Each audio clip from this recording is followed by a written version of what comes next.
여러분 혹시 마늘 좋아하세요?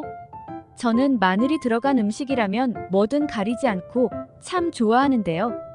한국 음식에 절대 빠지면 안 되는 게 마늘이고 그 양 또한 다른 나라와 비교가 안 될 만큼 어마어마하죠. 100가지 이로움을 준다 하여 이래백리라고도 불리는 마늘은 국제암연구소가 항암 효과가 있는 48개의 식품 중 1위로 선정할 정도로 그 효능이 뛰어나다고 하는데요. 마늘의 대표 성분인 알리신 성분은 나이가 들수록 발병률이 높아지는 고지혈증이나 동맥경화 등을 개선하여 심혈관질환의 위험을 감소시키고 무엇보다 손상된 DNA가 암세포로 진행되는 것을 막아 전립선암이나 유방암, 폐암, 대장암 등 암을 예방하는 데도 뛰어난 것으로 밝혀졌습니다. 그 중에서도 특히 대장암은 육류 위주의 식습관 또는 기름진 음식, 햄이나 소시지 등 가공육의 섭취가 원인이 된다 하여 서구형 암으로 알려져 있지만 우리나라 사람들은 서양인이 아님에도 불구하고 대장암 발병률이 무려 아시아 국가 중 1위, 전 세계에서 4위를 차지할 정도로 암 발병률이 높다고 합니다. 이때 평소에 마늘을 꾸준히 챙겨 먹는다면 마늘의 알리신 성분뿐만 아니라 암을 예방해주는 알릴설파이드류와 S알릴시스테인 성분, 유기성 게르마늄과 셀레늄 등이 암을 억제하고 예방하는 데 큰 도움을 줍니다. 미국 노스캐롤라이나 대학의 연구 결과에 따르면 생마늘이나 익힌 마늘을 하루에 반쪽씩 꾸준히 먹어도 위암과 대장암 발생 위험을 각각 50% 그리고 30% 줄일 수 있다고 합니다. 그런데 이렇게 맛있고 많은 사람이 즐겨 먹는 마늘을 잘못 섭취하면 우리 몸에 치명적인 위험이 생길 수 있다는 사실 혹시 알고 계셨나요? 건강을 위한 올바른 마늘 섭취법과 최악의 섭취법을 지금부터 알려드리겠습니다. 차근차근 끝까지 확인하시고 가족들에게 좋은 정보 공유하셔서 우리 가족 모두의 건강을 함께 지켜냅시다. 구독과 좋아요는 언제나 감사합니다. 마늘이 독이 되는 경우 첫 번째는 수술을 앞두고 있는 분들입니다. 조만간 임플란트나 발치, 치질 환자 등 수술을 앞두고 있거나 수술을 한 지 얼마 되지 않은 분들은 마늘 섭취는 되도록 피하는 것이 좋은데요. 마늘은 혈전 생성을 방지해 혈액순환을 원활하게 하는 효과가 있지만 또 그만큼 혈액 응고가 잘 안 된다는 특징을 가지고 있습니다. 국제마취학회에서 발표한 한 사례 중에는 매일 마늘 12g을 먹은 환자의 척추를 수술하던 중 과다출혈이 발생했다는 보고가 있으며 마늘 성분이 함유된 식이보충제를 복용한 환자의 수술 부위 주변으로 진물과 멍이 번진 사례도 있다고 합니다. 이 때문에 전문가들은 적어도 수술 일주일 전부터는 마늘 섭취를 중단하길 권장하고 있는데요. 또한 마늘 진액이나 마늘환 등 건강 보조식품의 형태로 장기간 섭취한 경우에도 의사에게 미리 알리는 게 좋다고 조언하고 있습니다. 마늘이 독이 되는 경우 두 번째는 항응고제, 항혈소판제를 드시는 분들입니다. 복용하고 있는 약 중에 항응고제나 항혈소판제를 처방받은 분들은 마늘 섭취에 반드시 주의하셔야 합니다. 스텐스 시술이나 판막 수술 부정 정맥 환자들은 심장 박동이 불규칙해져 혈전이 생기기 쉽기 때문에 이를 방지하기 위해서 항응고제나 아스피린을 처방받는 경우가 많은데요. 여기에 더해 마늘이 혈전을 예방하고 혈행을 좋게 한다고 해서 무턱대고 많이 드시는 분들이 계신데 마늘 역시도 혈전을 줄이고 혈소판 응집을 방해하는 특징이 있어서 앞서 말씀드린 약과 함께 복용할 경우 혈액이 너무 묽어져 멍이 잘 들고 출혈의 가능성이 높아지며 피가 한 번 나면 잘 멈추지 않는 등의 부작용이 나타날 수 있습니다.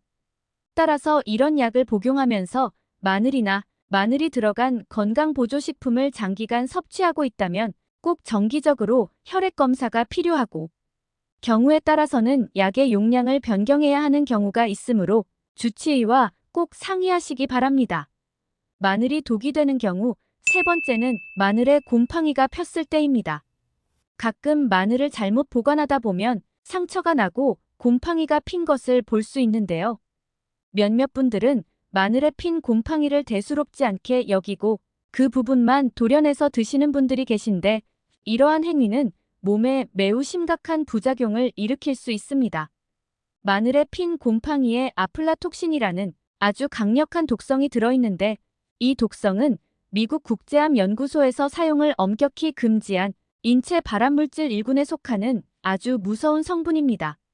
이것이 우리 몸속으로 들어올 경우 간세포를 빠른 속도로 파괴하고 간암은 물론 신체 전역으로 퍼져 우리 몸에 각종 암을 유발하게 되는데요.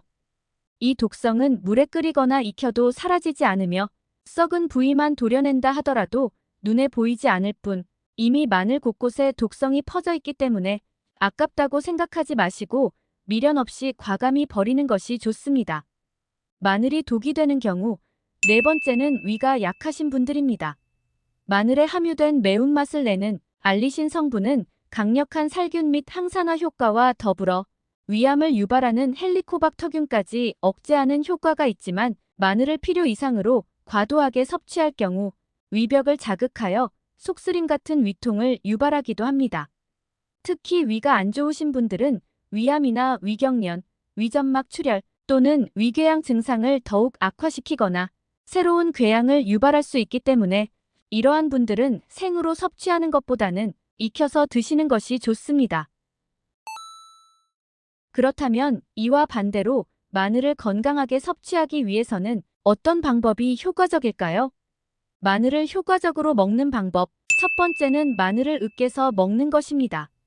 마늘을 다지거나 으깨면 마늘에 함유되어 있던 알리나제라는 효소와 알린이라는 성분이 생화학 반응을 일으켜 알리신을 만들어냅니다.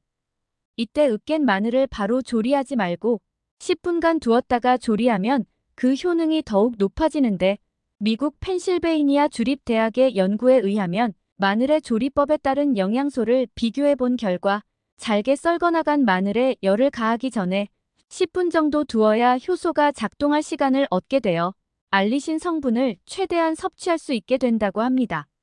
따라서 마늘의 알리신 효과를 보기 위해선 마늘을 다지거나 으깨서 먹는 것이 좋습니다. 마늘을 건강하게 섭취하는 방법. 두 번째는 마늘을 익혀서 먹는 경우입니다.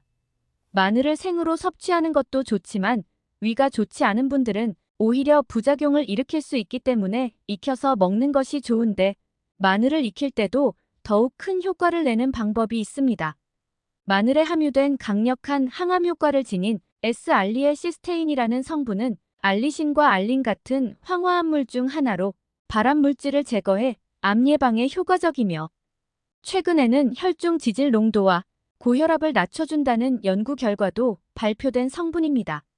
여기서 주목해야 할 것은 S알리엘시스테인은 생마늘보다 마늘을 익혔을 때 더욱 많이 생성된다는 것인데요.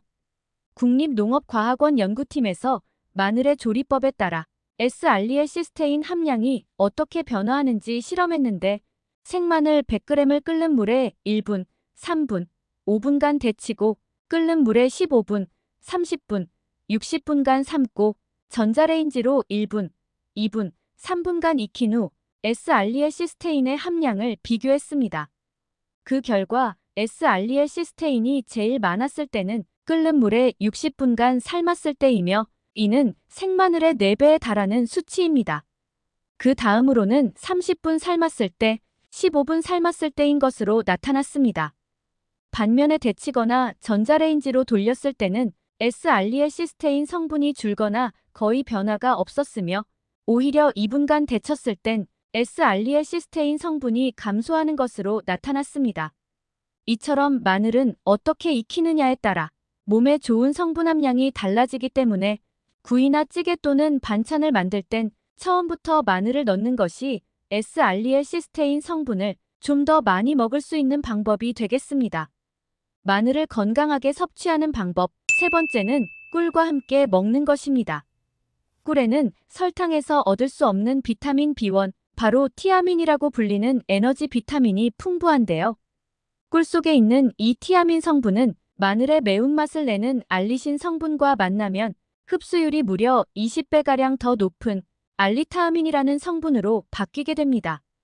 이렇게 마늘과 꿀이 만나면 마늘의 자극적인 맛과 향이 감소하면서도 꿀의 달콤한 맛이 더해지고 피로회복과 기력 보충 등의 효과는 크게 상승하여 건강에 좋은 영향을 주게 됩니다. 이렇게 이래백리라 할 만큼 장점이 많은 마늘에 딱 하나의 단점을 꼽으라면 바로 입냄새를 빼놓을 수 없을 텐데요. 마늘을 먹으면 입안에서만 맴도는 게 아니라 위 속에서 소화가 된 마늘 냄새도 다시 위로 올라오기 때문에 양치를 하거나 입안을 물로 헹구더라도 냄새가 쉽게 사라지지 않습니다. 미국 오하이오 주립대학 연구팀의 연구 결과에 의하면 사과나 상추를 먹으면 사과나 상추에 함유된 효소가 마늘 냄새를 일으키는 휘발 성분을 상쇄시켜 구취를 감소시키는데 효과적이라고 합니다. 그러나 생사과가 아닌 사과 주스를 마셨을 땐 마늘의 휘발 성분을 줄이지 못한 것으로 나타났습니다. 따라서 마늘을 먹은 뒤 입냄새가 걱정이시라면 사과나 상추를 드셔보시기 바랍니다. 오늘은 마늘의 올바른 섭취법에 대해 알아봤습니다. 정보가 도움되셨다면 주변의 소중한 분들에게 영상을 공유해주세요. 구독과 좋아요도 부탁드릴게요. 구독과 좋아요는 새마을 정보에게 언제나 큰 힘이 됩니다. 다음에 더 유익한 영상으로 찾아오겠습니다. 새마을 정보는 언제나 구독자 여러분이 건강하시길 진심으로 기원합니다. 건강하고 행복하세요.